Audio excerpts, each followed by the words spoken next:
right when you think Manscaped has done too much, right when you think that they've done everything you could possibly do to lead the charge in below the belt male grooming, they just keep adding brand new things to the resume. This time we're expanding. I say we because we're a family around here. We're expanding outside of the United States, UK, Canada, Europe, Australia, Singapore, South Africa. The Lawnmower 4.0 and Performance Package 4.0 is available for you now.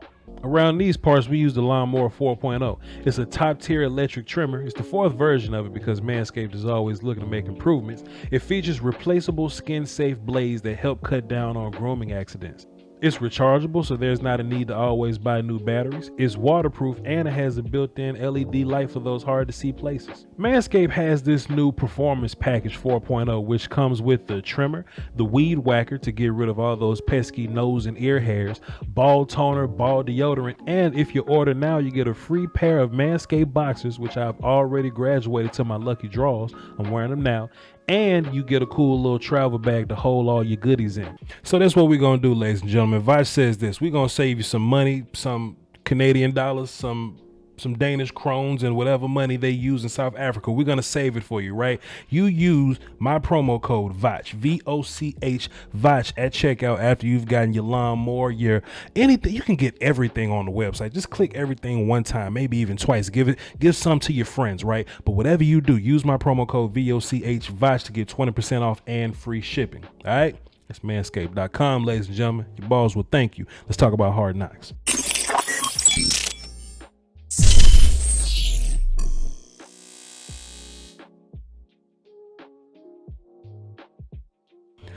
So Hard Knocks came on at 3 o'clock in the morning last night, or some little nonsense.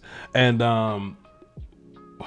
let me where my glasses at, man? Let me get my other Jamie Foxxes. I've been wearing the other ones too long.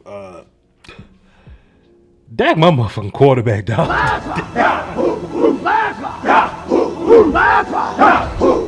Dak, hey man, listen.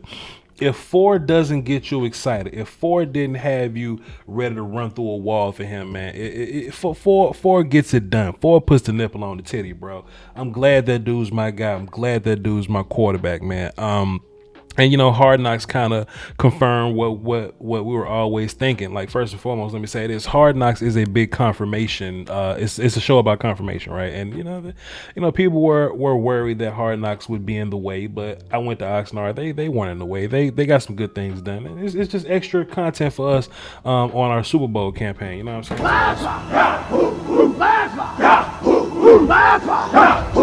So, you know, it's all good, you know, that they were there or whatever.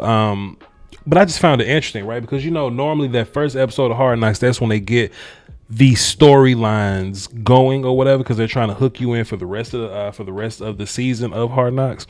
And normally what they do, they don't always go for the big stars, like especially lately. They look towards the bottom of the roster so they can have that big drama filled moment at the end of Hard Knocks or whatever. They always try to find those guys that might get cut at the end of the season.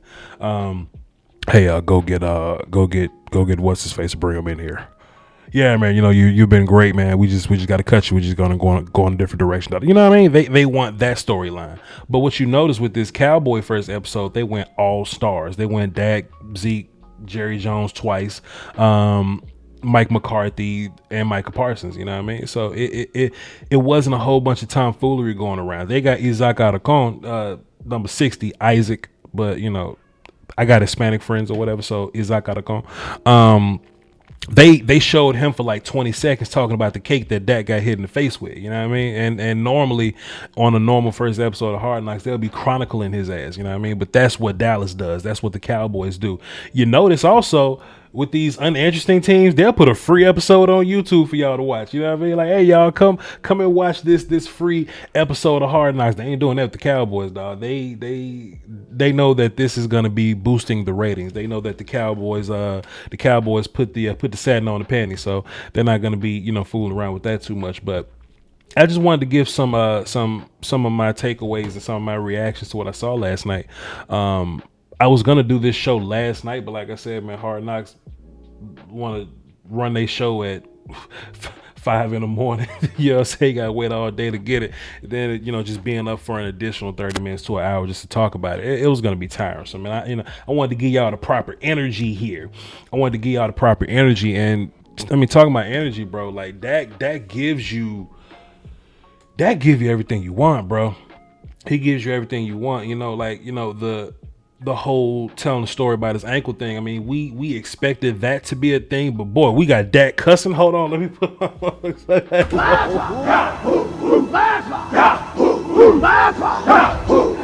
boy, we got Dak cussing, and it's always interesting when you get that view, because same thing happened with Jason Garrett, right? Like we get so much PC, politically correct. Like we see so much safe, so much. All right, Dak, put your go get an endorsement shirt on. You know what I mean, and clean everything up a little bit. We get that so much that we forget that they're people too, and they talk just like us. So when Dak started cussing, I was taken aback. I was like, you know, we started cussing. Boy, when Dak look at Gary Gilbert, he said, "I ain't fucking asked you to get in no way." I was like, oh. But he didn't. Listen, he didn't. Bro, like when you see how bad Dak wants it, bro, like, and that's half the fight, man. I already told y'all Dak top three quarterback in this league. If Aaron Rodgers retires, he's top 2. That's just how I feel, straight up and down. I'm not wavering from that.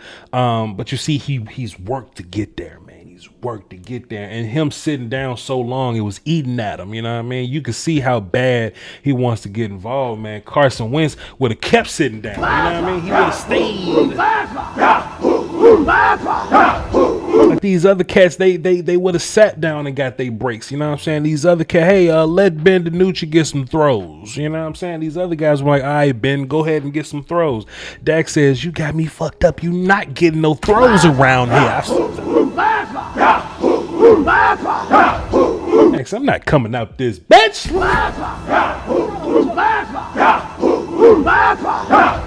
I sat down all last year. Nussmeier took me out for 4 fucking plays. I sat down last year.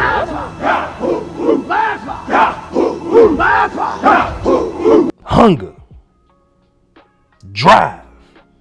I say, Voch, why you keep putting on your cape for Dak? And I show up like Tuxedo Mask with the longest cape, cause that's why I cape for Dak. That's why I cape for him.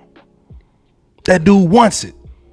That dude want to be great, and we got that. He hurt himself. He hurt himself to come back because he want to be great so bad. You can't knock that dude. I don't know what it's like to have a lazy quarterback in 2021. Like, Tony may have taken some vacation. I ain't gonna lie, man. Romo probably could have been great before. Could have been greater before he got great. But I don't know what it is for Dak to be. You know what I'm saying? Dak. I don't know what it is to have a lazy Dak quarterback. We don't have that problem. We don't have that problem, man. And that was on full display, man. You see the leadership. You see him wanting to be involved. You see the hunger. You see him throwing dimes to CeeDee Lamb. You just see it. You see it. You know what I'm saying? It was refreshing, and it was good to get that side of Dak, man. Dak talk like us, and you know it was cool to see him talk like us a little bit, but it was also cool to see him want some. You know what I mean? Also, the player that wants some. We talking about Micah Parsons, bro. Like, Micah wants some. Like, Micah's one of them people where his brain is always moving, his body's always moving, his mouth is always moving. He's one of them non-stop cats. I think somebody gonna pull him to the side and tell him shut up. Because look, it's a lot of clips of Micah talking to people and them just you know how when you like talking to somebody that's telling a story you really ain't trying to hear it, you just go, yup, word, wow. And those are the only words you can say, because that's the only words that Micah Parsons letting you get in. You know what I'm saying? Mike might be a good dude. I don't know. But just based on what I've seen from Hard Knocks, Mike is definitely a guy that's talking to people that ain't talking to him. But on the football field, it's undeniable, man. They actually showed that one play that I was talking about. The one play that I saw in camp because I was at camp or whatever, enjoying camp. Shouts out to Cali. There was this one play where it was like Parsons here. Let me move this out of the way so I can see my hands there. I can make sure my hands in the right place. Pardon me. It was Parsons here, and it was Keanu Neal here, and the ball was going this way, and Keanu Neal had a head start on the football, but Parsons caught him, ran over Keanu Neal just to get to the ball carrier in the backfield. You know what I'm saying? Like, Parsons' athleticism jumps out to you. He's a fast football player on the whole defense, on the entire unit. You know, like how we try to craft a role out for Jordan Lewis. Like, all right, Jordan Lewis, you're gonna chase Alvin Kamara because we need that speed advantage when we're covering pass, catch, and running back. That's gonna be Micah Parsons' job this year. That's gonna be Parsons' job this year because Jordan Lewis ain't running no 4-3 and can be valuable for you or stout enough for you in the run game. You see what I'm saying? When you play that game, you got to use cornerbacks or like tight end busters sparingly, because, you know, we even did that with like Byron Jones a little bit. Byron Jones just come in, cover Gronk, come out.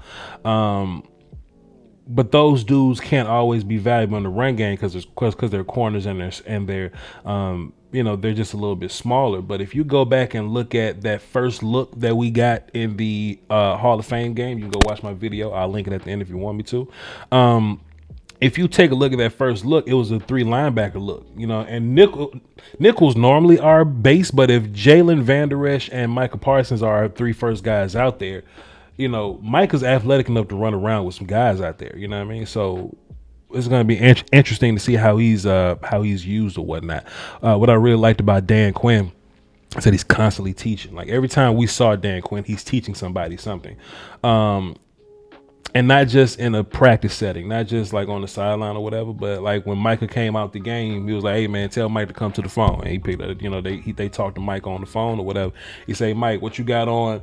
I forgot the name of the play or whatever. "What you got on?" Bison was the look. "What you got on, Bison?" He was like, "Yeah, man, I got da da da boom boom boom." He said, "Yeah, and it's gonna happen fast for you. So when you do next time, make sure you do high low to the boom boom boom in and in." And he was like, "All right, coach, cool." And I was like, "All right, man." And then they talked about Micah playing a lot more, but just it's just so impressive. And look, man, I don't even want to say it's impressive because that's the kind of shit that's supposed to happen, man. That's the thing that it's just that we normalize getting excited about things that we don't normally have, and we just didn't get that from Mike Nolan. Mike Nolan would send people to go talk to his guys on defense or whatever, right? But Dan gets hands on with you and say, like, "Hey man, this the problem. Do what you need to do," or "Good job here. This is what we need to keep doing next time to be better at it."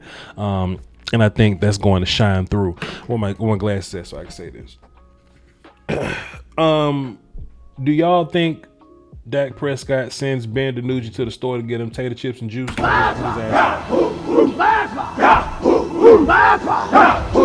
I'm not saying Dak's abusive to his backup quarterbacks. I'm just saying, you know, they might have to comply. They might have to comply. You sign that big contract, man. It's a pecking order. It's a pecking order. You know what I'm saying? What Nas just said on Store Run, he said, "Man, look, man, it's about rank. It's about rank. You don't send me to the store. I own the store. I send you to the store." Dak Prescott owns the store, ladies and gentlemen. Go listen to the new Nas album. It's incredible. Mike McCarthy made my head hurt, man. So even at camp, I'll say this, and you know, Jeff will tell you this too, but like, we were looking for Mike. Mike doesn't do anything at practice. He don't do nothing at camp. Mike McCarthy's 100% behind the scenes dude. I thought the Austin Powers thing was corny. You know what I mean? It's a lot of different ways I don't like Mojo Moment. I don't like Mojo Moment. There's a word for Mojo Moment. There's 3 words for Mojo Moment. It's swag. It's in the zone. You know words like that, man. You know, like CD Lamb was born in 2001, man. He ain't see Austin Powers. You know what I'm saying? Relate to your guys, man. Relate to your guys. Whatever. But Mike McCarthy made me sick, and you know we gonna win the Super Bowl. And we're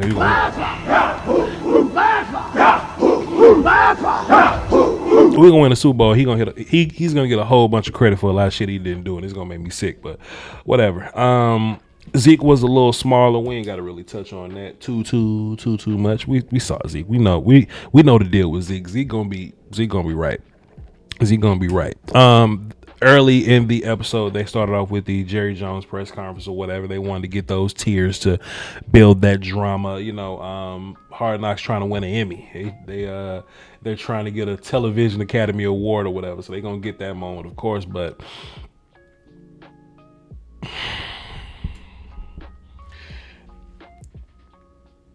if I had $1 billion, I'm not eating McDonald's McGriddles for breakfast and putting iodized salt on them. I'm just not. Like, if I'm a billionaire and I own a football team and I'm Jerry Jones and I'm not only do I own a football team, but I own the most valuable football team in sports. Pardon me, not in football, like sports. Yankees, Lakers, Cowboys, goddamn. Like, I own sports. I will have my own custom. Stop. I will have my own custom breakfast sandwich chef. You know what I'm saying? You know what I mean? I hopped on the Twitter machine or whatever. Like, oh, even if I was a millionaire, I'll eat McGriddles. No, you won't. You'll eat the expensive version of what a McGriddle is. And you will still, it'll be a McGriddle, but it won't be a McDonald's McGriddle. Shit. What Jay-Z say? When you've gone to filet mignon, it's hard to go back to hamburger helper. You know what I'm saying? You eat steakums when you're broke, and they taste good because you're broke. But when you get rich, I'm sure they'll still taste good, but you can upgrade that. Jerry Jones got this regular ass table salt that you get from a Denny's. Like in a little glass joint or whatever that you get from a Denny's. And he put extra salt on this McDonald's McGriddle that he had to put extra salt on. And it just made me... Look, Jerry Jones, you ain't got to walk around. Like we know you ain't like you ain't got to have your Jenny from the block moment. You ain't got to have your Fergie glamorous still eat Taco Bell moment, Jerry Jones. You ain't got to prove that you real. Spend some money. Get you a private breakfast sandwich chef. Or at least that's what I would do. Anyway, Jerry Jones is Jerry Jones, man. It was good to see him. I know a lot of Cowboy fans like to hate on Jerry Jones and say evil shit to that old man. But listen, enjoy people while they're here. Enjoy people while they're here. I know you don't like Jerry. You may not like Jerry Jones for whatever reason, but Jerry Jones is incredible as a character in this National Football League story. Jerry Jones is incredible, and you might want to enjoy that dude while he's around. And if you want to, eat fucking McGriddles with Denny's table salt, do your thing, player. Do your thing, player. Because at the end of the day, I think you too rich to eat McDonald's McGriddles, but at the end of the day, when you rich, you can do what the fuck you want, bro.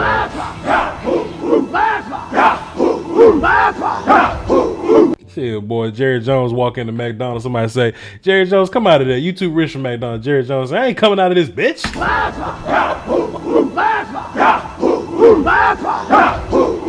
Anyway, ladies and gentlemen, I just wanted to get this out, this content out for y'all, man. Wanted to hold y'all down or whatever.